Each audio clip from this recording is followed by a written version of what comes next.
Happy Monday, students. Again, this is Dr. Joseph for the second week. We are exploring philosophical arguments for the good life or the happy life. This week we're going to explore the South African philosophy of Ubuntu and Confucius selections from Confucius Analect. Then we'll be reading two commentaries, actually they're articles, two commentaries on Confucius' complaints and the Analect's account of the good life. Okay.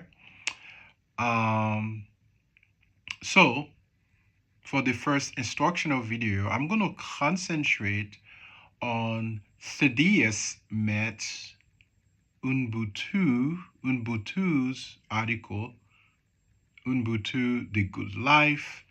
What I want to do here, and I want to do an analysis. I am going to introduce the Ubuntu philosophy, and we're going to explore together Metz's key arguments in this article, and then we're going to do a contrast to the Western moral theories, which he does in his article, and we're going to explore the strength of the Ubuntu theory, some criticism and challenges, and I will leave you with some discussion questions. Just you can reflect upon that discussion questions you have to answer to, but these are some discussion questions for you to reflect upon after my instructional video. The article is, it's fairly short, about five pages. And several years ago, I was working on a book, and I had to interact with Ubuntu, the Ubuntu philosophy. I'm going to share with you some notes, and then I'm going to do some analysis from Metz's article. Okay? So let us begin. First of all, Ubuntu is a Southern African concept that is often summarized as this: a person is a person through other persons. A person is a person through other persons. From the Zulu language, I'm going to try to pronounce it. Forgive me for the mispronunciation. Unmutu, Ngumuntu, Ngabuntu. A person is a person through other persons. That means a person exists. The person exists because of a community. It emphasizes the notion of interdependence. So the phrase or the concept emphasizes communal interdependence, mutual respect, and human dignity. So Metz in the article explores Ubuntu as a moral theory and a vision of the good life. And he offers an African alternative to Western individualism. Okay? Let's look at some key arguments in Metz's articles. Metz, first of all, he argues that Ubuntu can provide a robust framework, a robust moral framework for thinking about what it means to live well, what it means to be happy, what it means to be satisfied, what it means to be content. He defines the good life in Ubuntu terms as one where individuals promote harmonious relationships and enhance others' humanity. In other words, from the Ubuntu's perspective, the responsibility of a person, of an individual, is to promote an environment of harmony, a culture that enables another person, okay, to feel loved, to be relational.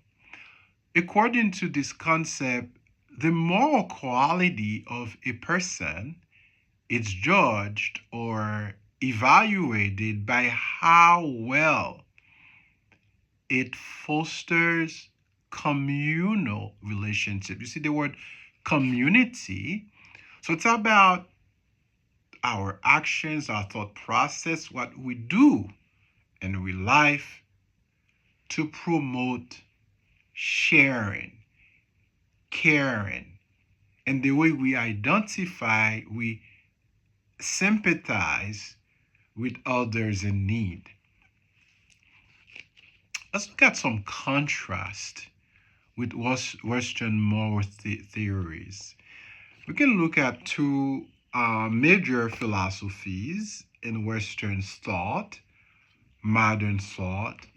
The first one is called utilitarianism. Utilitarianism simply says, well, the end of life is to maximize our happiness, okay? To pursue the highest form of happiness, okay? Utilitarianism. Kantian ethics from Immanuel Kant. Kant argues that, you know, the individual should act out of duty with respect for other people. So, by contrast, Metz argues Ubuntu focuses less on outcomes or one's duties. It emphasizes relational personhood. That means our connection, right? Our connection with another individuals. Okay, the way we act out, the way we exercise, we show compassion, kindness, and respect to other people. So, in other words, Ubuntu is not just a means to a good life, it is the good life itself. So, in other words, from a South African perspective, the good life entails sharing, caring, identifying with others, caring for people, sharing for people, showing kindness, showing compassion, and showing respect. That's what it means to do Ubuntu. This is what it means to live the good life. Let's look at some core features of Ubuntu morality. First one, relationality. Relationality. You see the word relation. The second one, harmony. The third one, moral goodness. Okay, so the individual is part of a community. The individual exists and through relationships. The individual exists through connecting, by connecting to other individuals. Harmony. So the end of life, the telos of life, the goal of life is to create and maintain social harmony. That's what we learn from Ubuntu, is to create, to foster, to promote harmony in society and peace within the community. So The third one, moral goodness. So, moral goodness has to do with the kind of actions that we perform. You see, the kind of actions that we perform as individuals should affirm another person's humanity. So the good life in Ubuntu signifies the following.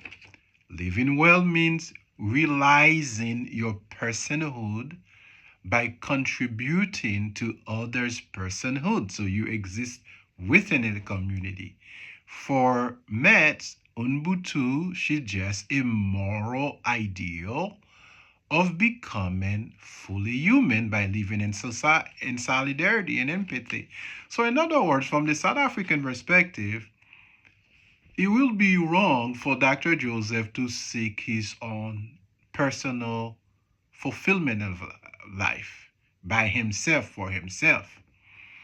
So, my goal as a human being is to seek my happiness through my connection, my solidarity with other people. In other words, it's other people that make me whole.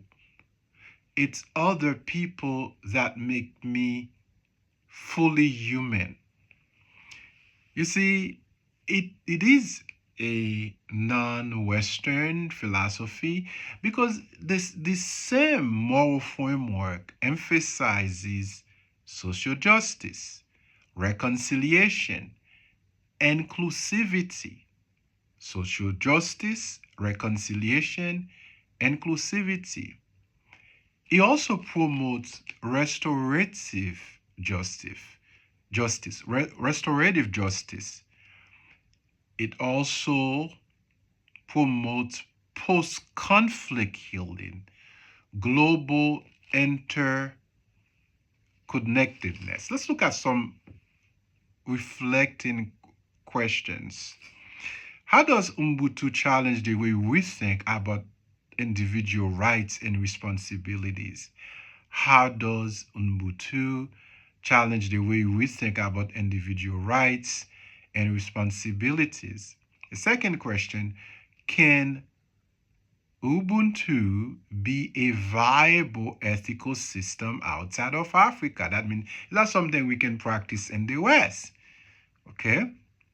You know, in the West, we emphasize individualism. It's all about me being happy. I pursue my own happiness. I pursue my own satisfaction. But Ubuntu says the contrary. We should pursue the happiness of the community. In fact, we find our own happiness within that community, you know, when we connect with other people. Number 3.